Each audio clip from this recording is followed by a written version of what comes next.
COVID, political extremism, inflation, the future of our democracy. With so much coming at us, it's hard to take it all in. Well, my dear friend Scott Galloway always has a unique way to explain what's going on. And in his new book, Adrift, America in 100 Charts, he looks at everything from the size of container ships to online dating to life expectancy, all to explain America today and, more importantly, where he thinks we're headed. Scott is a marketing professor at NYU and a co-host of the very successful podcast Pivot, and I am thrilled to have him here with us tonight. Scott, let's talk about this book. You give us a history lesson, right? 1945 until today, but not through traditional storytelling. It's all through... I'm going to stop right here for a second. I've heard this. I've listened to it. I've prayed about it. I've thought about it. And I thought, you know what? This was a good enough broadcast being promoted on open TV, public TV, that it deserves to be looked at and listened to, because if our world, I believe, had more of this type of insight pertaining to his strategies and the way that he looks at things, I believe that our planet would be a whole lot better off right now if everybody took notice of what this individual was talking about. To combat misinformation? Well, it's just we've had the alphabet for about 1,500 years, but we've been interpreting images on cave walls or meeting people based on where the sun was in the sky. So we just absorb pictures 6 to 60 times faster than words. So people just get a problem when they see a chart much faster than when they see words. So you write in the book that nations prosper or perish based on how they respond to crisis. Absolutely. COVID, how do we respond?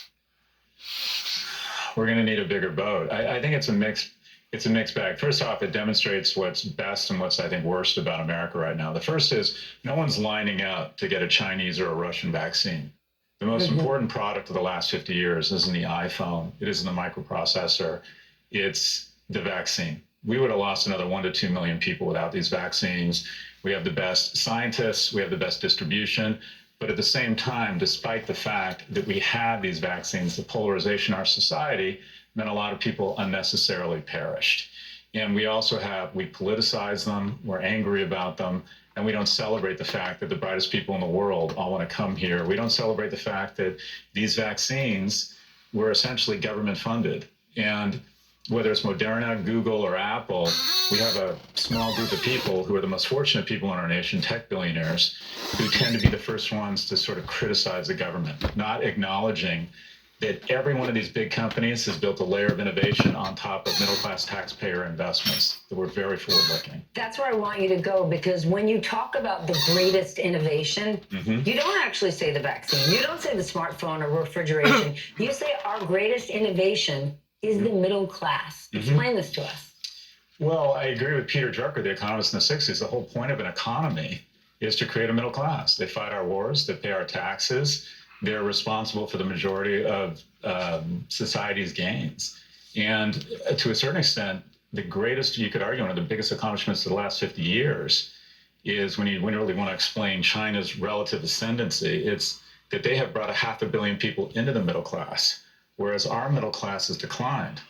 And that's the bad news. The good news is, just as we've attacked the middle class, we can rejuvenate it. There's this illusion of complexity that people who want to continue to cram more wealth in the top 1%, or tech, who claim they can't solve these complicated problems around polarization or election misinformation, we can absolutely undo these problems. With one small child tax credit, we reduced childhood poverty by 50%. And then we got rid of that child tax credit. Let's remind our audience. And then we struck it. But are you being sort of overly romantic when you think about that American middle class of the 1950s and 1960s? Because it was all well and good for June and Ward Cleaver, but it left out all sorts of Americans.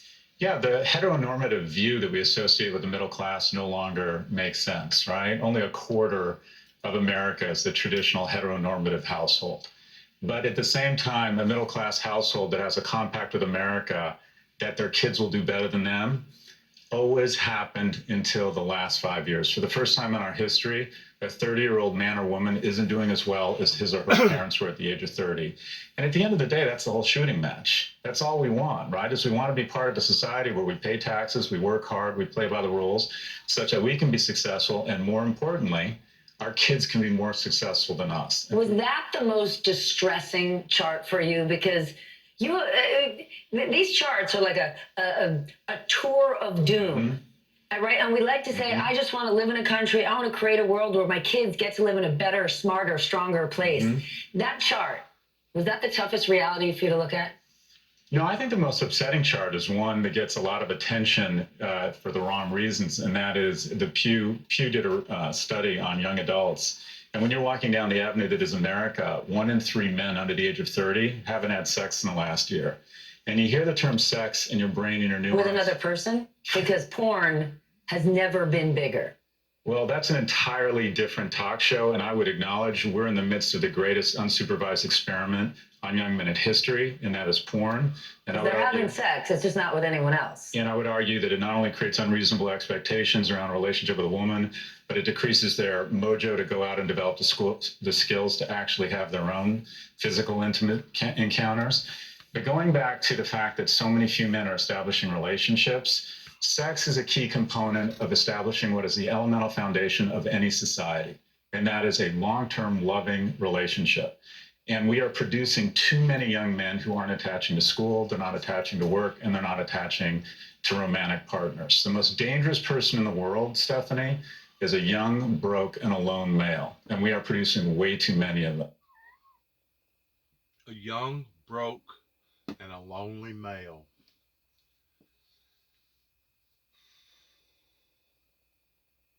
A lonely, broke,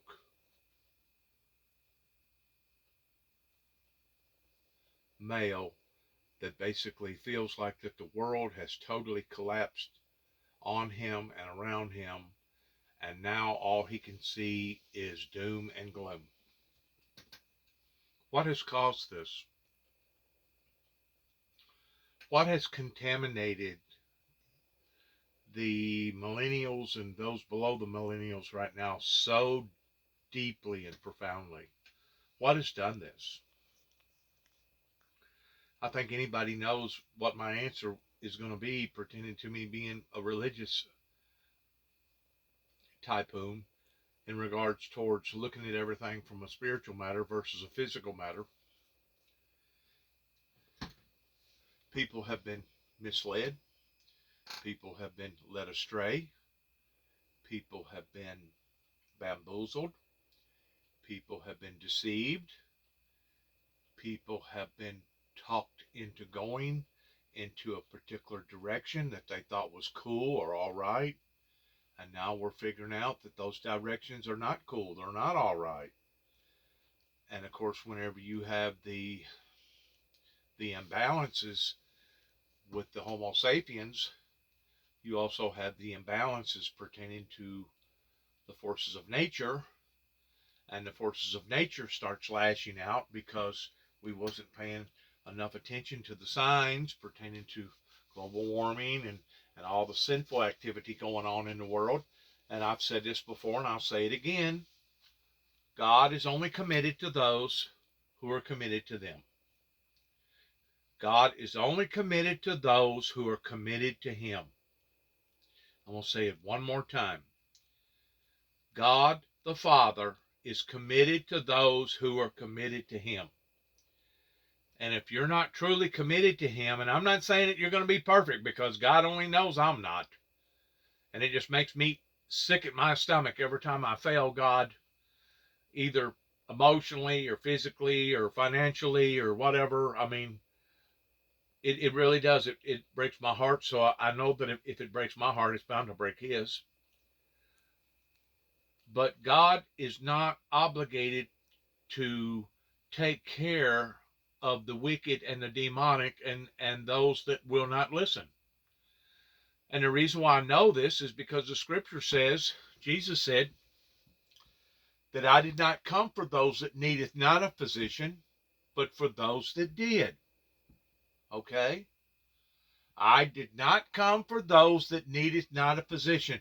And I realized that whenever I was a young man and I first listened to that, I'm thinking to myself, well, he's talking about already the ones that's already believers and the ones that's already following after the Lord in righteousness.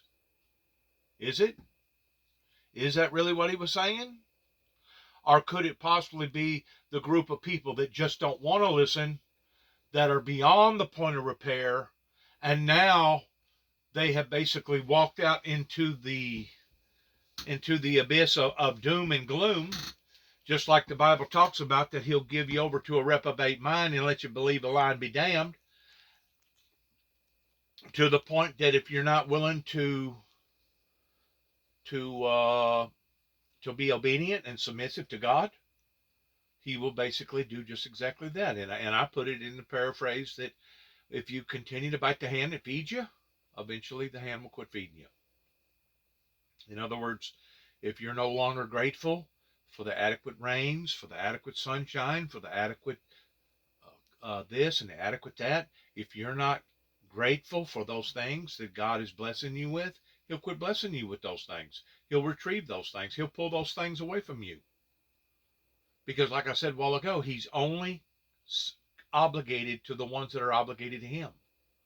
And if you're not truly obligated to him, if you're playing some sort of a game, or you believe in Buddha or Hindu or some other kind of weirdo, messed up freaking belief, well, according to the teachings of Christ, that if you are ashamed of him, he will be ashamed of you. According to the teachings of Christ, if you deny him, he will deny you. According to the teachings of Christ, if you draw nigh unto him, he will draw nigh unto you. But also according to the teachings of Christ, that if you pull away from the righteousness of God and run from his gloriness and run from his requirements, then God will pull away from you.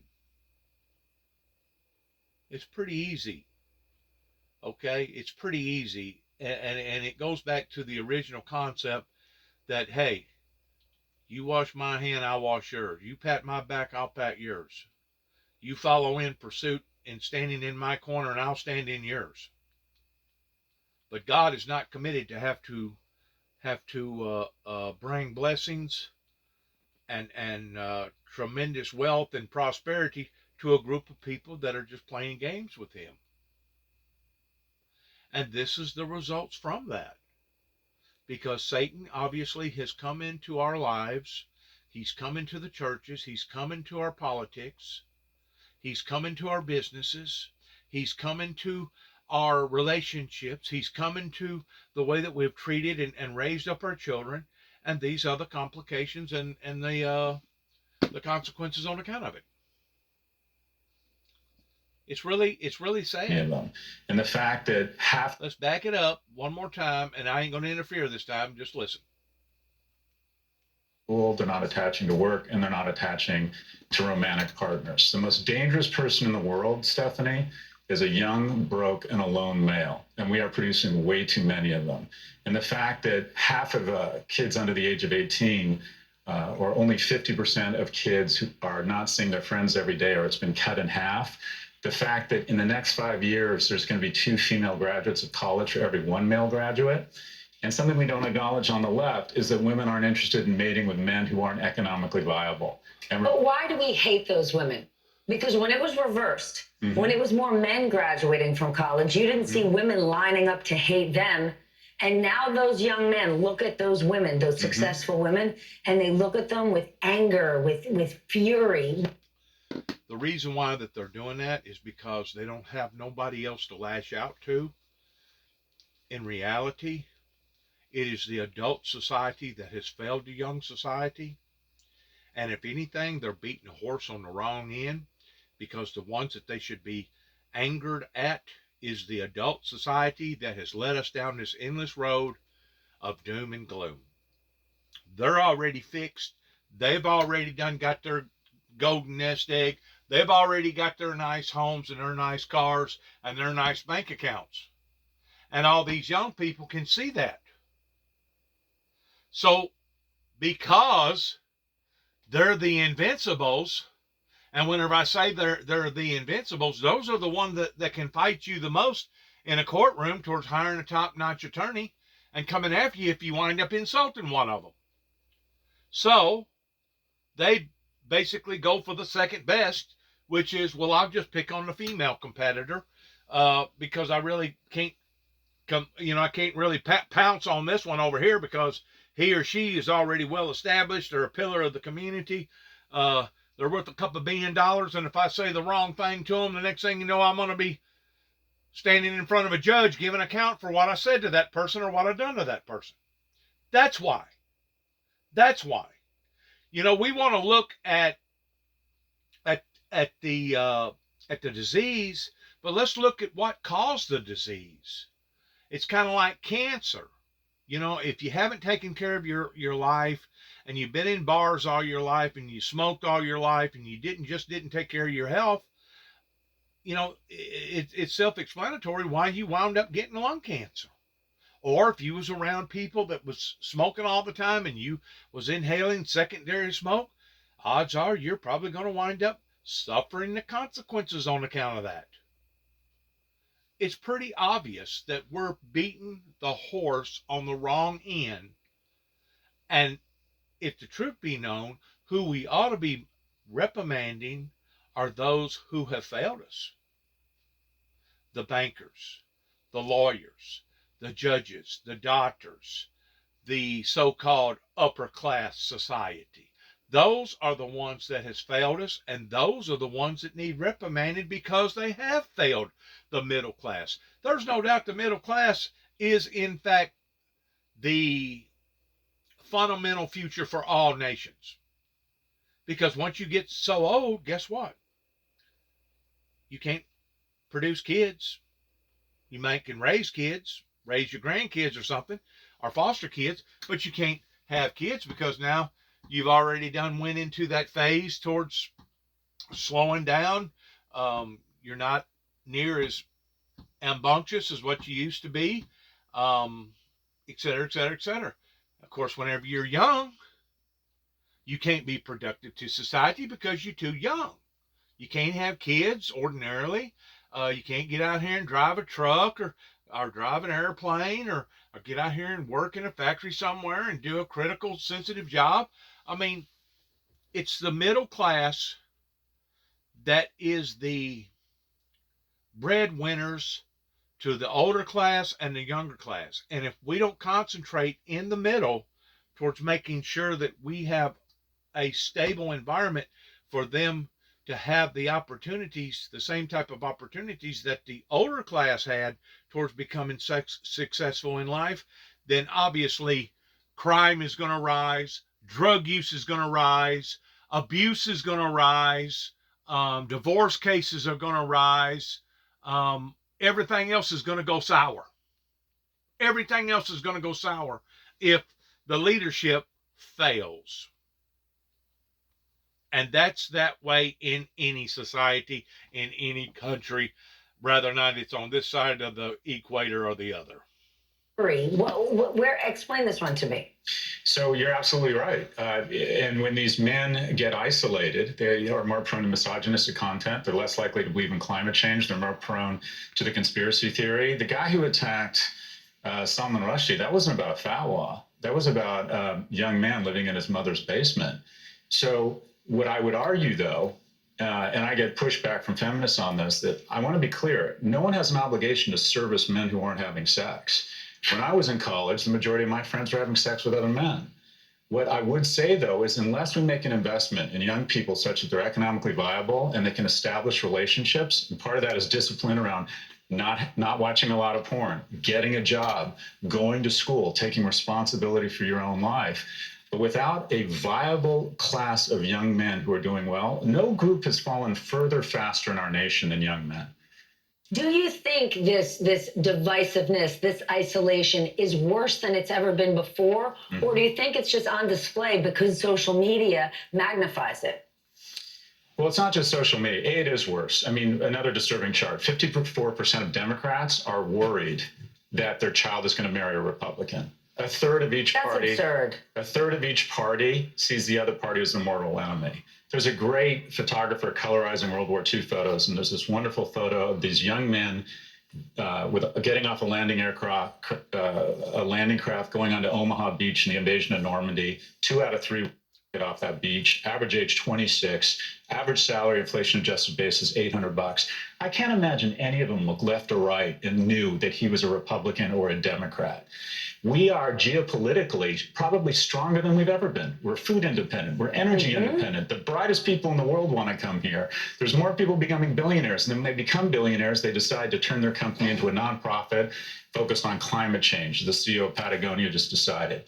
We have never been stronger relative to other nations. Then are we just capitalizing on and monetizing the divisions? Because you just listed a whole bunch of extraordinary things and left out just common decency and neighborly behavior, which we're also exhibiting every day. But where I was headed was the problem is the call is coming from inside of the house. We're eating each other internally. We've decided that we are each other's enemies. And I say to young men, you've got to separate the person from the politics. And something we forget, and that I think is a truth, is that Americans' greatest allies will always be other Americans. We need some sort of social service that puts people in the company of other Americans, not against people in other political parties. Okay, well, then that takes me to the chart that stood out to me. Yeah. The one on immigrants. Okay, in 2018, more than half of our unicorn companies here, right? $1 billion plus private companies were founded or co-founded by immigrants. Yet, we don't even have immigration policy in this country. How do you square that? Oh, we shouldn't. Look, we hate our newest, greatest asset? If the Tampa Bay Buccaneers every year had the top draft choices across the entire college environment, and they decided, no, we don't want the top. We get the #1 draft choice from every nation in the world every year, and we've decided that we don't want that. Why? I don't entirely understand. I think we've politicized and demonized immigrants. And if you look at immigrants in our society, they're much more likely to move up the income ladder. It's very difficult, whether it's MasterCard or Google or Microsoft, you're talking about immigrants. A third of the NASDAQ is run by first-generation immigrants. So that's the secret sauce. And to turn away #1 draft choices every year just seems insane to me. It makes absolutely no sense. I think it's because our true natives over here have been let down because they've seen what kind of a embarrassing, disgraceful job that the baby boomers and the elderly people have caused towards this thing being turned upside down. And it's actually taken the wind out of their sail to the point that they don't have that oomph. And because they don't have that oomph, they've just kind of thrown up their hands and said, you know what? I can't win this. I just will throw myself over here to this group over here that's living happily, even though it's chemical happy, or even though it's this kind of happy. I just will just live and let live. And if I make it, I make it. And if I don't, I don't. In other words, they don't put their mindset to it, and they're not motivated the same way as some foreigners that's walking for miles and miles and miles in extreme heat and extreme conditions just to be able to take their children to the other side of the river and say, good luck, God bless you, and good luck, and then walk away from their child.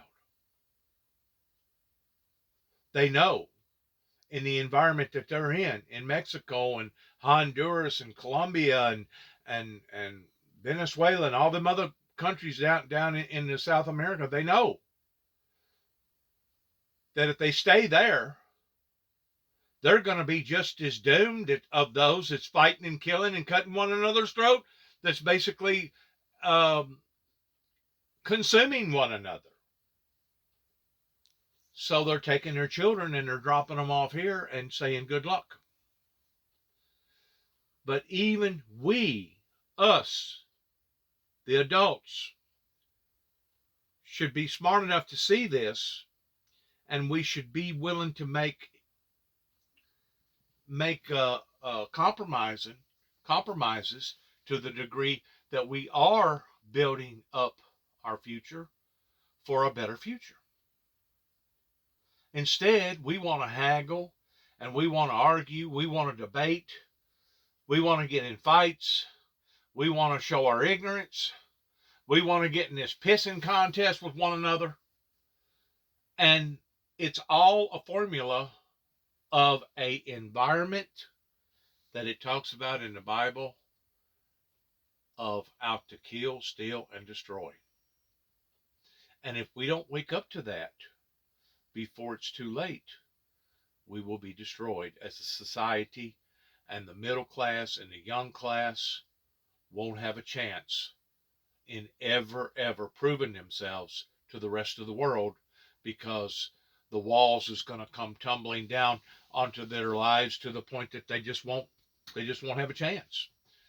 There's going to be always exceptions to the rule. There's going to be some of them out there that was born with a chance pertaining to their parents having a little bit of money. They inherited some money. Maybe they had a business.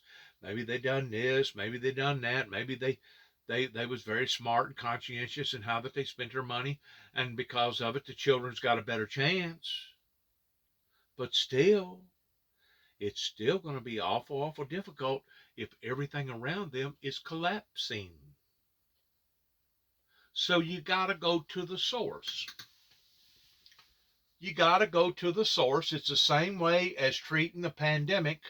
Okay, we got a bunch of sick people. Now, what can we do to turn it around? That's where our men and women got in labs and they figured out that this, and this is the best chance for people to turn it around. Because of the social media, of its outlandish behavior towards being basically ungoverned, I truly believe, like this guy here is talking about, that so many people died in the event of a pandemic that really and truly shouldn't have never had to have died. Propaganda, lies. Some people was lucky. Their bodies were strong enough to withstand the pandemic, and whenever they did get it, it wasn't nothing more than a cold. But then others got it that was physically fit, that could run the marathon and the iron lung and all the above, and they wound up dead. They wound up dead. So why did you write this book? Because you write about American exceptionalism, which you celebrate, which you believe in, but you're down on the American dream. So what are you trying to tell us?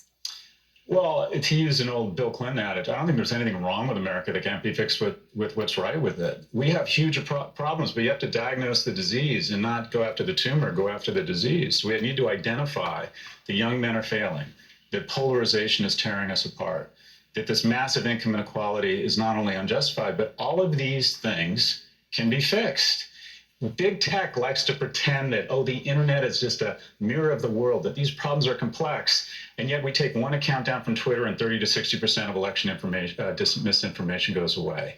We can absolutely solve these problems. The middle class is an accident of World War II, and it requires investment. But when we make these forward-leaning investments, when we have R&D as a function of infrastructure investment, we're spending about 1/10 of what China is. When we put men and women into space, when we decide to research vaccines, when we put GPS satellites into the air, we have amazing companies that develop. But we can't have the CEOs of EV companies constantly criticizing government and saying government just needs to get out of the way.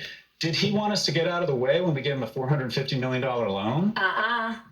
Is he against all the charging stations that middle-class taxpayers are going to pay for? No, sir. So we're talking about you, Elon Musk. Who are the most loyal Americans? Who are the most patriotic? The one who have invested the most? Veterans? Who are the ones most apt to criticize the greatest organization, the most noble organization in history of the U.S. government?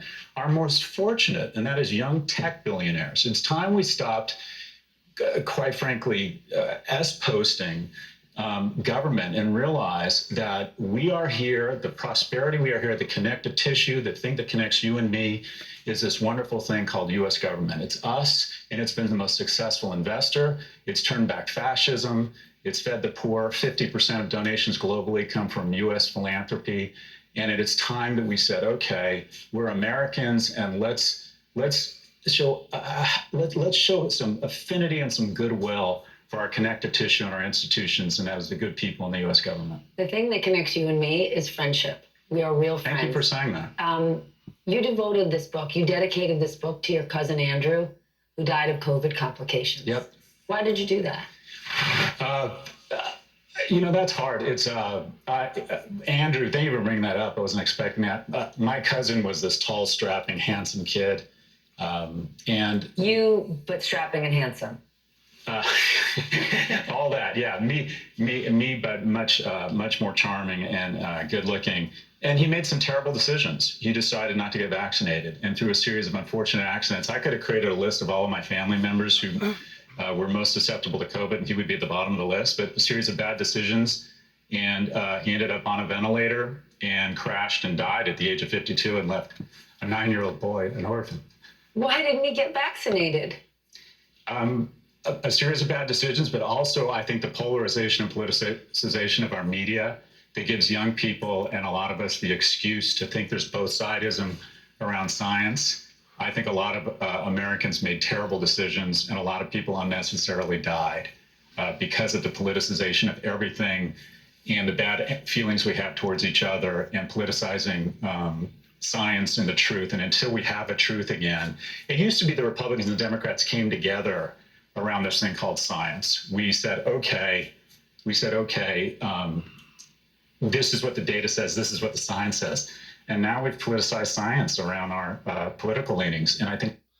And we also do the same way around the Lord Jesus Christ. We used to come together with church affairs of believing in a better tomorrow in the spirit world, and that no man can be saved other than through the Lord Jesus Christ.